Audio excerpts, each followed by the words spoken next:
like this? Well, as you can see, Mark is back home, and with good news, he got a moose. He went with his dad on a moose hunt. He now has Monday off for Labor Day, so we have some time to work on the meat. We spent all morning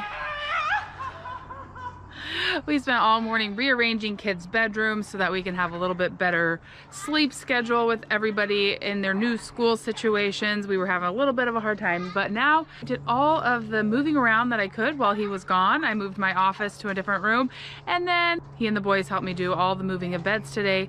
And now it's time to focus on moose meat. For this moose hunting season, Mark was proxy hunting, helping his parents get a moose. If you are disabled or over the age of 70 in Alaska and you have a permit, you can have somebody help you get it. Mark's parents tried to go on their own, things didn't work out, and so he offered to help them. So he went to Fish and Game, filled out a proxy permit, and he was able to go help his dad get a cow moose. So his permit was for a cow. That makes it a little bit easier to know which one you can shoot. It just needs to be a cow without a calf. And lucky enough, that is the only moose he saw those 3 days, was one cow, and he shot it and brought it home. Okay, so we hung up our meat when we got back. Let me show you something. Okay, what are you gonna show me? There's blood. There is a little bit of blood. Yeah, we'll clean that up. It's just dripping. Blood. Yeah, well, I'll wipe it up. Don't touch it. That's a lot of blood. Okay, so we got home. That's a lot of blood. Okay. So when we get home from our hunt, usually we'll hang up our meat to age it and to until we have enough time to process it. It's a little bit warm right now for us. At night, I think it got down to maybe 48, and ideally it would be in the 40s. So we're gonna be processing this meat this evening and starting to get stuff ready. I'll show you what we got. All right, so we shared this moose. Blood. Yeah. Okay, I'll show the blood then. Can you go jump on the trampoline while Dad does his And talking? more blood? Oh, and more over there? Okay. Thank you. Yeah, we'll get that cleaned up, okay? Can you go jump? Blood over here? Why is blood over here? Oh. No, from that one. Oh, yeah, that's our steak bag. You're like a little detective. Yep. Finding all the blood drops, Probably huh? gonna bring this in and put it in the fridge. I have room for that, probably. But.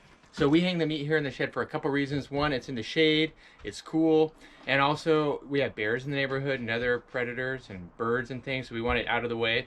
We also, when I brought it home, we have it in game bags. I put it in new game bags, and that keeps the flies off of it, and so it can still breathe and age, but it keeps it clean. So that's what we got.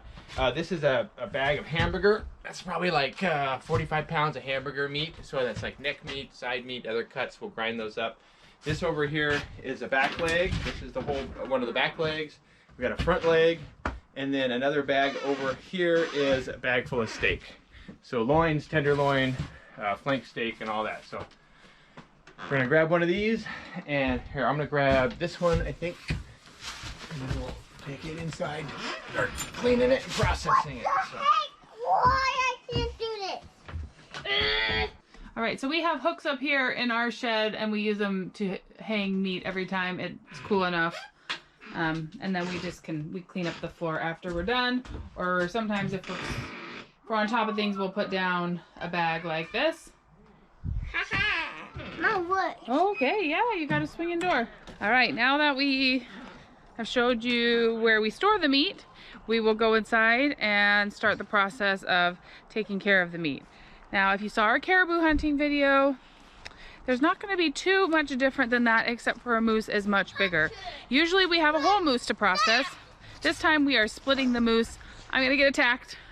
Ah! This time we are splitting the moose with Mark's parents. They are at a point in their life where they don't need a full moose because it's just the two of them. We can use a whole moose, but we also got a caribou, and Mark plans to get a couple deer this year, hopefully. So we don't need quite as much meat, so I think half a moose will be sufficient. I did not grow up in a hunting family and had no idea of the process it took to butcher an animal. Thankfully, Mark and his parents have been good teachers, and we get the kids involved and all work together to get the meat preserved for the year ahead. I'm going out. This is helper number 1. Thank you, Everett. So right now I'm working on the hamburger. What we're doing is hamburger is kind of any loose cut meats that we don't want to make into roasts or steaks. And we take them out, we clean them, we trim. Here's the thing of trimming. I'm getting off excess fat, sinew, and other types of thing. We're cutting it into small chunks, putting it over here, and the kids will grind that in a few minutes when they get ready. So stuff that often you'll put into hamburger is like the shanks. That would be like your calf, the forearm, and then the neck meat and stuff that's really tough, and lots of mixed muscle type stuff. Works really good for hamburger. For roast, usually you want to have like the back legs are really good for roast. There's kind of big solid muscles there, and they can be more tender. So a lot of times the back legs and parts of the front shoulder we'll do as roasts. For steaks, we'll do the loin, the flank steaks, the tenderloin, all of that turns into steak. And so sometimes you can use parts of the back leg as steak as well. So you can kind of peel out the different muscles, and some of them are quite tender, and you can use those as well. If you want to know more about each piece of meat, Mark goes more in depth over on his channel, and I'll put the link down in the description. When we butcher and process an animal, we get the kids involved as much as possible. They have all been taught how to carefully use a knife and any other equipment that we use when processing. And of course, we are always there supervising them the whole time. Mark identifies the big pieces of meat, the boys cut the meat up into smaller chunks for the grinder, even Everett gets involved, and then whoever's available will start grinding the meat. I also help cleaning up the meat, cutting and grinding, but a lot of my effort goes into the packaging of the meat once it is all ready to go. I remember feeling so overwhelmed by this whole butchering process when we first got married, but by this point, we have it down to a science.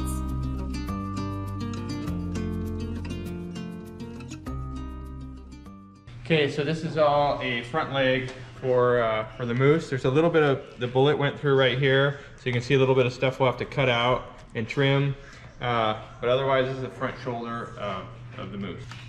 There you go. It's so big. Yeah.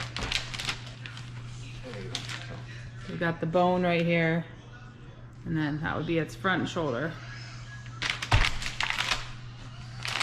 All right.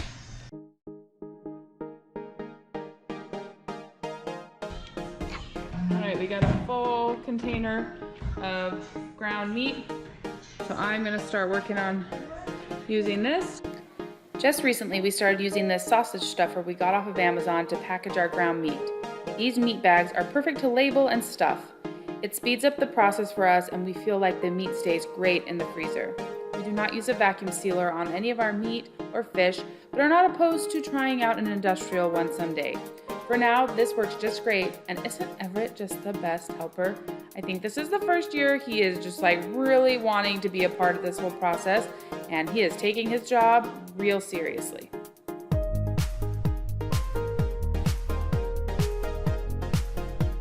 Since doing our caribou processing video, we discovered that this bag tire will also chop off the top of the bags and make them nicer to stack and store in the freezer. So that was kind of a fun little discovery.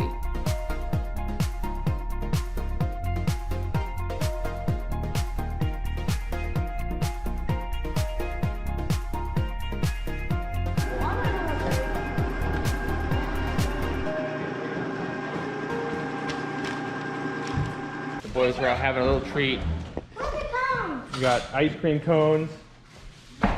Mom's still at it, packaging the burger that got ground. It is 8:30 at night, so we are at a stopping point. We got to get the kids to bed, and then we're going to decide if we have the energy to continue or if we are going to clean it all up and do it again tomorrow. So I just thought this was kind of cool, though. This is the shoulder blade. The scapula. Scapula. And there's the bullet hole.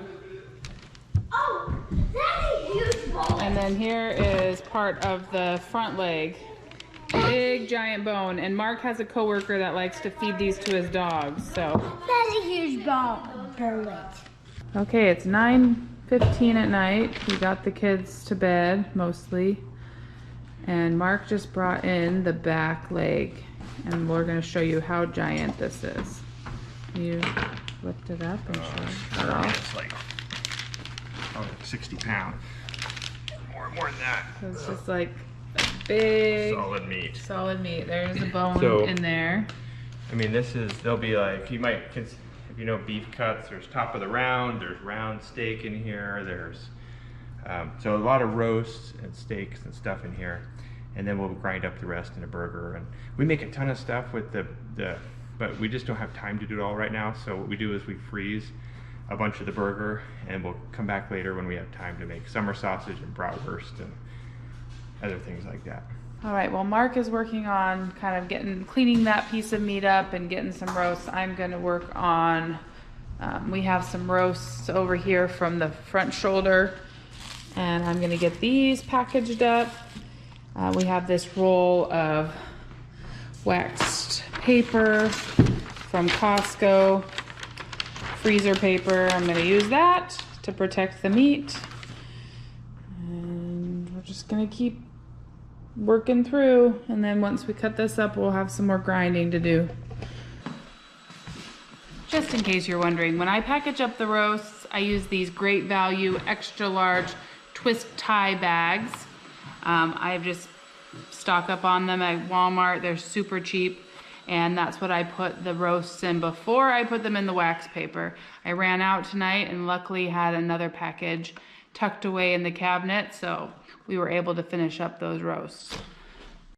Every time we talk about eating meat that we process, we get asked how it tastes. Number one, moose is extremely lean and tastes amazing. Anything you can do with beef, you can do with moose. For more in-depth discussion on the taste of the different meats in our freezer, I think we will have to do a separate video on that this winter. If that is something you would find interesting, be sure to tell us down in the comments.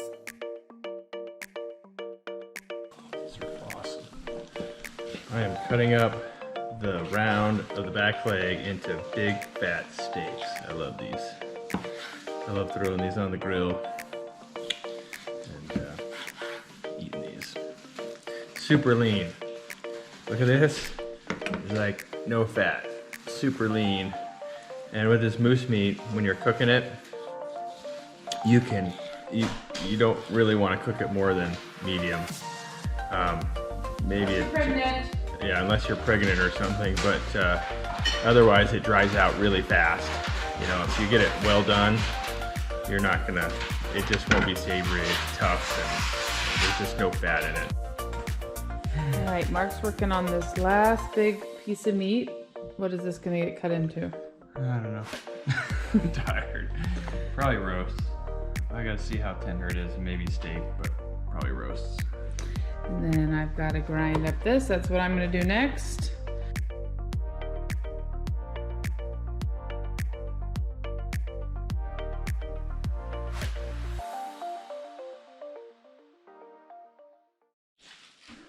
All right, we've got some steaks here. Mark is just going to cover them in saran wrap and put them in the refrigerator to age, and then we'll package them up with the rest of the steaks. So a pile of roast. The rest of the hamburger. Clean the table up.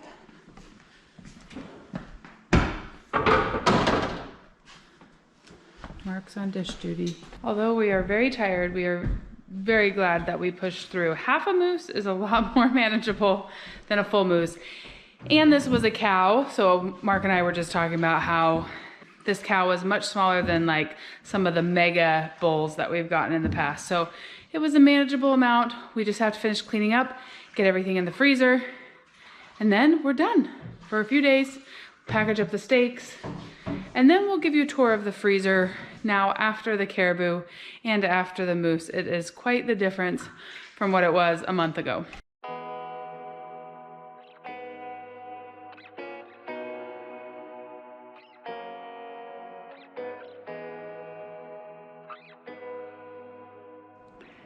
All right, it is 11:30 and I just finished sweeping the floor.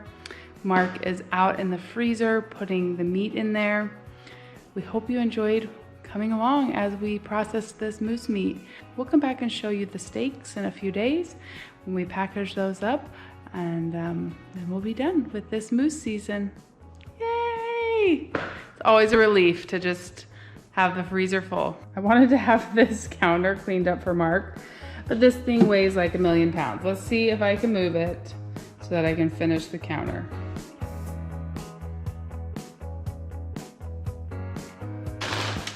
I consider myself a pretty strong individual, but there's something about that thing, it weighs a ton.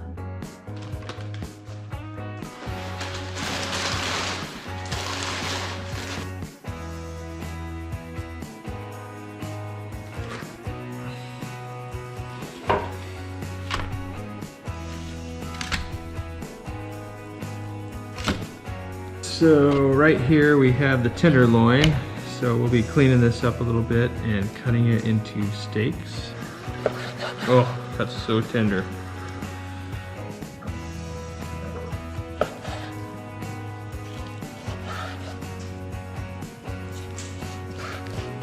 Thank you so much for watching. We're so grateful that you're here, and we'll see you again real soon. Goodbye. Okay. Did I do it good? No. Show me how to do it. Don't go like this. Don't go like that. Okay, like a chopping with your arms or something? I thought it was like this. I'm starting your feet. I appreciate it. Thank you. Can you do the bottoms of them? Sit The back and tops are done.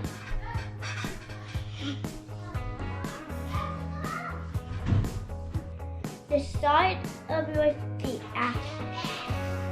My feet are done.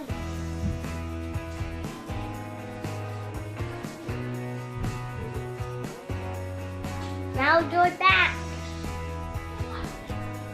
Now the ups. Done, Mom. Thank you. Oh yeah, bottom one first. Good. That was amazing. Thank you.